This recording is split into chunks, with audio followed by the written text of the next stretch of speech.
What's up guys, welcome to the Home Slice. I am excited for today's video. Recently I had my knives shipped back from Pete and he threw something extra into the box. And it is this. This is a Sandrin TCK. I don't know if all of you guys have seen Pete's video on this, but this is a very thin, sleek, Italian-made little knife, but it's made of pure tungsten carbide. Actually, I suppose I shouldn't say that. It's made of polyhedral tungsten carbide in a cobalt matrix. I don't know what all of that means exactly, but one of the things that it means is that it's like 71 HRC on the Rockwell scale, which is redonkulous. Now, if you guys have watched Pete's video, you know he tried several different sharpening methods with this, and it just ate them. It just like consumed his Tormek and blasted his work sharp belts and all of that stuff. So today, I don't have my best sharpness testing device in yet. Unfortunately, when I get it in, I'm actually going to try a whole bunch of different hand sharpening techniques on this, and with each one, I'm going to test it on the best machine to get a quantitative measurement of exactly how sharp of an apex that stone gave this knife, and I'm hoping we can figure out how to get some freaking sharp tungsten carbide, like sharp, like scary sharp. But for today, before we get into that, I think I'm just going to put it to a couple of stones, and then I'm going to look at, it's sort of got a double bevel. You won't be able to see on the video, but I'll get the macro lens and show you what this edge looks like untouched. There's actually kind of a large sharpening bevel, and then there's something of like a micro bevel, and it looks like Pete's also put a few strokes on this to try to sharpen that second bevel, the edge bevel. So I'm going to put this to the stones on that secondary bevel and see which stones actually successfully wear away material. And then if we can get it to wear away material and anything that is remotely quick, then we might see if we can get an edge on it today, just to get a real, like a little intro to what stones seem to kind of work at all. So stay tuned. Here we go.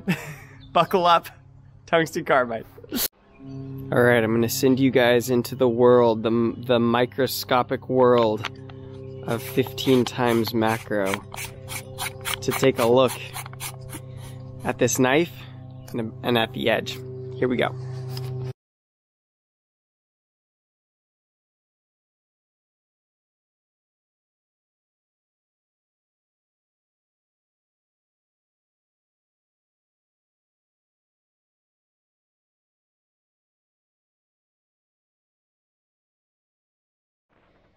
Before we start, I should probably see what the edge is doing right now.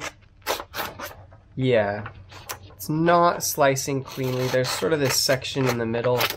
Yeah, I think that might be where Pete actually pounded this through a bobby pin or something like that.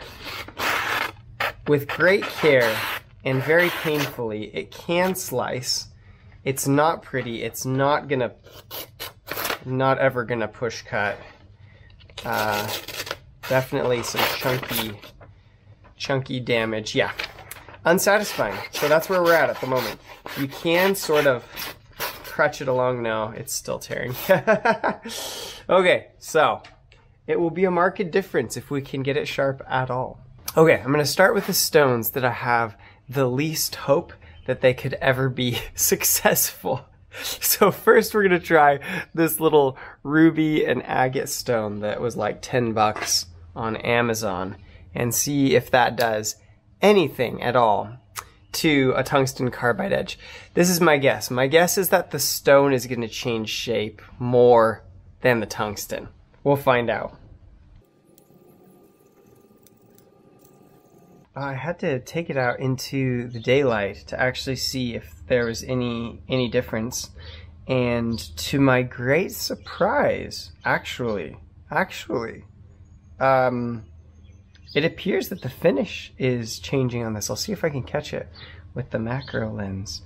but it appears that it is indeed getting shinier. It's very slow. I don't think I would use this as my weapon of choice to reprofile a tungsten blade, but this little ruby stone, you can see it's mainly loading up on the edges. Actually, it's hard to see because it's all sorts of wavy texture there because I recently flattened it and it did not come from Amazon very flat, and so it flattened some spots more than others. But anyway, there's a slight curve in this after Pete's done his sharpening, and so it's just contacting more at the edges because this is a square surface and this is a curved surface. This may be like a contender. I'm gonna go on to work it for a little while with this agate stone. I think the agate is not as hard, so we'll see if that does anything good.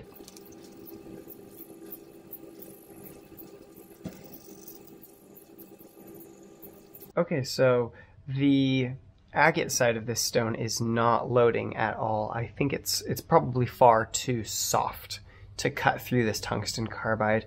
It's the texture or the finish along the edge actually got clouded up more by the agate. It became less shiny. So I'm going to go back and hit it with the ruby stone. The next thing that I am doubtful will work at all is this mini Norton India stone. You can see it's loaded up quite heavily from my last sharpening, so I'm going to go scrub it out. I actually discovered, you guys know these magic eraser things. If you cut one of these off and get your stone wet, you can scrub a lot of the leftover metal out of it. So I'll show you this to start with, and I'll be back in just a second and I'll show you what that does. But it's kind of a cool discovery I made. All right, let's take a look at that now. You can see there's still, it looks a bit darker overall because of the water. That's a good view. But you can see there's still some spots. I didn't give it a real thorough blasting out, but it took a lot of those metal shavings off. So hey, if you have a stone that's gotten really loaded up over time and you want to clean some of that out of it quickly, I found that these little magic eraser things work pretty well. Okay, this is a 400 grit stone. It's gonna have quite a different scratch pattern. I'll probably do it on that same side because that fine scratch pattern left by the ruby stone will be really easy to see if this has created a different one. And I'll save the untouched side for later stones. All right, here we go.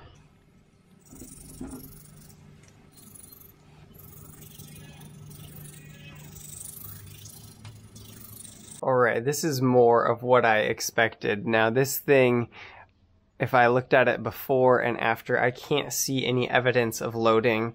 I was having a hard time seeing if the scratch pattern was being created, so again, I walked out into the daylight and just really hammered it for 5-10 minutes, and I don't see any change to the finish. So the big surprise so far, I'm not surprised that a Norton stone is not designed for tungsten carbide. The big surprise is that this $10 Amazon stone actually removed some material and could be a contender for honing the final edge, and that would be pretty cool. But we'll move on from here to my King Waterstone, which I don't have a lot of hope for it to do anything. Okay, I'm going to switch to the other side, which has the original machining lines and Pete's sort of grind marks, which should be quite different to this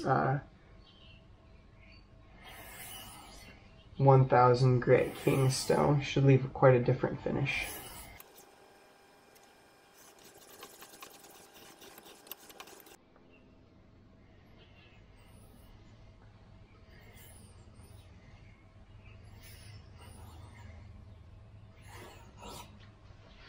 Okay, well, it's funny, it is more shiny than it was, but also you can still see the original machining lines. It's like there's not new scratches moving across, it's just kind of like slightly shining up. Which, I don't know, maybe that means it would be a good strop for this. It could be like a decent last step. When you look at the stone, it is beginning to show like maybe some micro shavings, but it looks mostly not to be the color of metal, but to be the color of the stone. So I think The knife is doing more work to the stone than the stone is doing to the knife. I'll try to get a macro shot of the edge so you can hopefully see. You can see the large chips and grooves from Pete's sharpening are still present there. It is a little more shiny though. Given how slow it is though, and the fact that it wears away a lot of the stone, I probably would tend toward using that ruby, which did almost the same thing without like destroying itself. Okay, on to the 6000 grit side. I don't have a lot of hope that this side will do anything to the knife, but however, it will be easier on this color to see if it's removing the metal materials. And you never know, right? Here we go.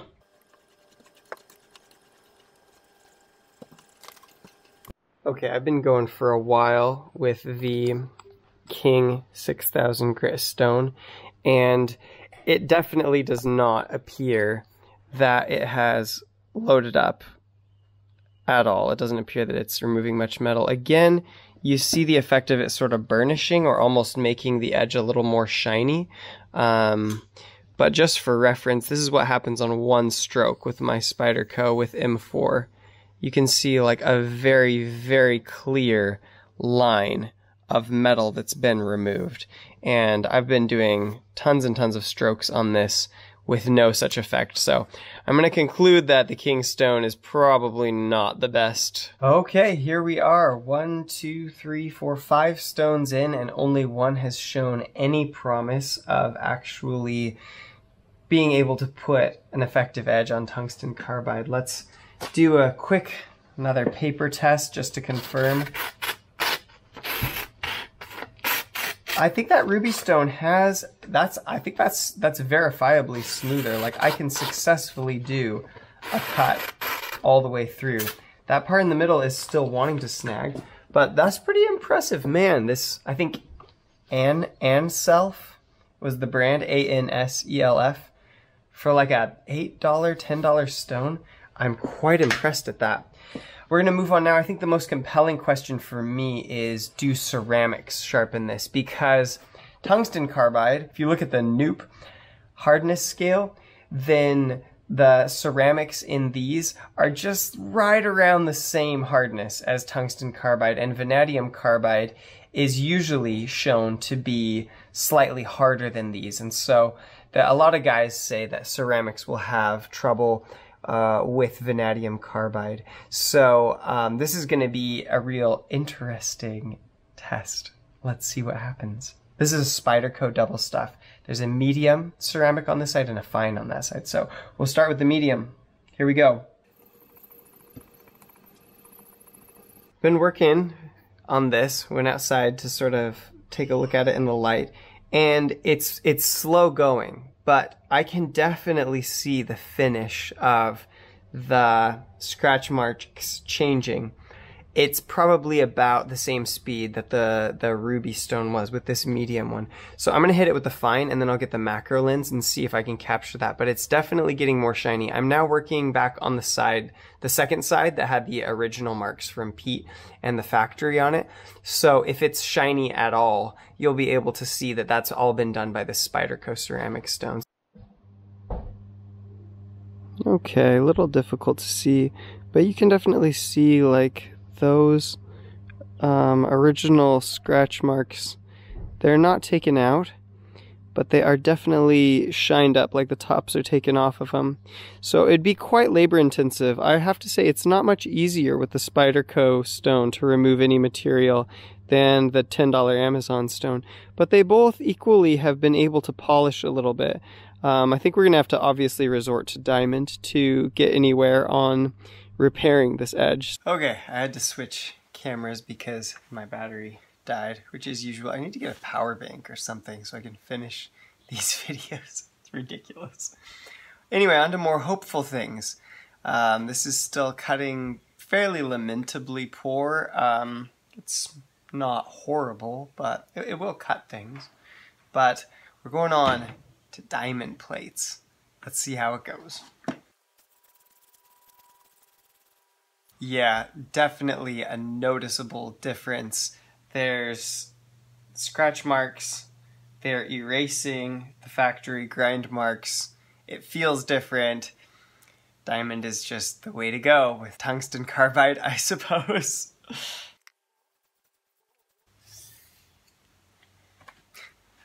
It's hilarious because I keep feeling for a burr, but tungsten carbide as a material doesn't really have the same ductility as steel to actually fold a burr over, and so you'll almost never find it. I should mention some things I think Sandrin really got right in their knife designs is I like the length of this blade. Sometimes if people go super hard with their steel, they're a little bit afraid to make it long and allow for leverage, but I'm glad that they weren't. I like how thin it is and how long it is. And I like how minimal the footprint of the design is. Like, it's quite a slim, small package in your pocket, and I think that's quite cool. I think we're really getting somewhere with this diamond stone. I don't know if you can see, but we've got a nice continuous convex. You see there's no more angle change there? I don't know how close my phone will focus, but it's got a nice 600-degree edge. I haven't got all the chips out yet, but diamond, it's still labor intensive because it's made out of tungsten. But we're getting somewhere, and I think that if this lasts as long as it is rumored to, then spending a little extra time on a diamond stone maybe wouldn't be that big of a deal. So next up, I'm gonna set up my Veneve diamond Waterstone and hit the other side with that and see if it's easier, harder, finer, better, so far as I can tell. First, we'll do a quick paper cut test just with the one side sharpened to 600 grit. Yeah, there's still some damage through the middle there, but we're definitely getting smoother and smoother on the slice, definitely. So that's encouraging, exciting. The spots that weren't damaged as heavily are almost wanting to push cut. They won't. No, they won't, but, or draw cut, I should say. Push cut is straight through. Yeah. This would be push cut, and it won't do that. This would be draw cut, so you've got the knife angled back from the paper at a sideways angle. And it will almost do that, but I have to give it some sideways motion, which is cheating. Don't cheat.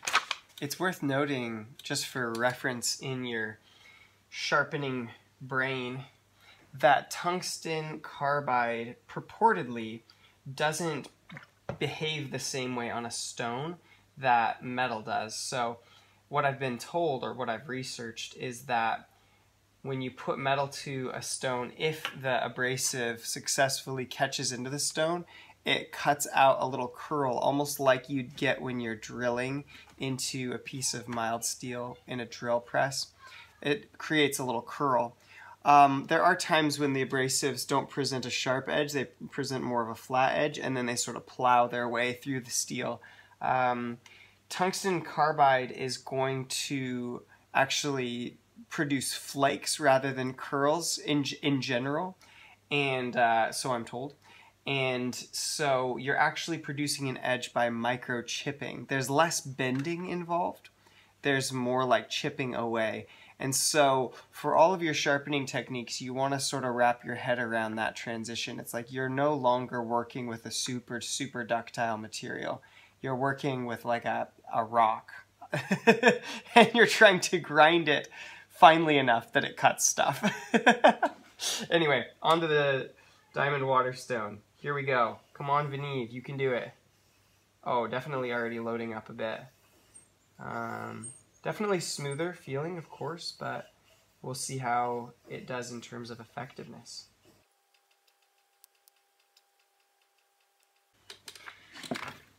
Well, as is the usual effect, I find that the Veneve stone is cutting somewhat slower, but it does seem to be smoother. The lines from the 600 grit Easy Lap diamond plate, the grind lines actually seem coarser, even though it's rated 600 grit, than the Veneve 400 grit. So this is what the edge looks like now. It hasn't been sharpened all the way down to that area just there, but it's starting to get a nice even finish.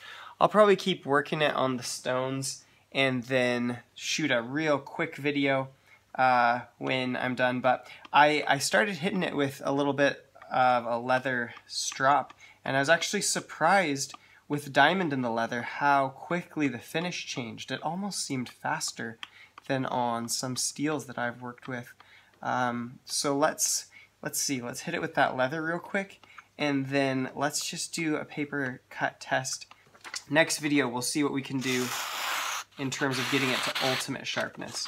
Yeah, like that's an acceptable working edge now, which is nice. Like, I haven't spent tons and tons of time on this. That does want to draw cut at the bottom. It does want to draw cut in the middle. And it does want to draw cut decently well at the tip. So, hey, we have definitely increased sharpness by leaps and bounds here.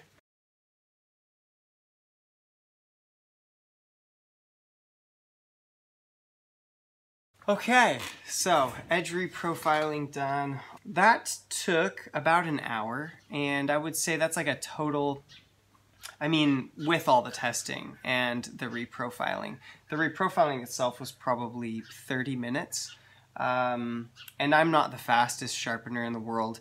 So any of you who are scared off by the idea that tungsten carbide is going to take you 6.5 years to get an edge on, definitely be reassured that I've just rehabilitated the edge from a very damaged edge. And maybe one of the takeaways is that, I mean, unless you're Pete, thank you for slamming one of these through a bobby pin to test how durable it is. But the rest of you, don't do it, because you'll spend half an hour. Let's see how the edge is doing now. I haven't tested it yet after that time lapse I took, but it's looking pretty good. There's one or two spots that after I did the strop, I looked really close and I was like, oh, there may still be a little catch in there. So we'll see, but not bad. There is still a little bit of just a teeny little hiccup right there. Just one. But anyway, we're slicing. We are probably draw cutting. Yeah.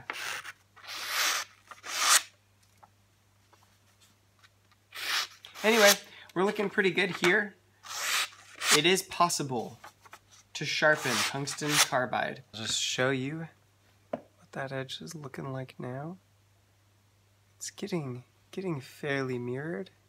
Once I get my best sharpness tester in, we'll do some more precise measurements of just how sharp we're getting it, and then maybe we'll try tweaking some things on the strop and the final polish. But for now, I'll just say peace out from the home slice. Thanks for tuning in this week, guys. Have a great day.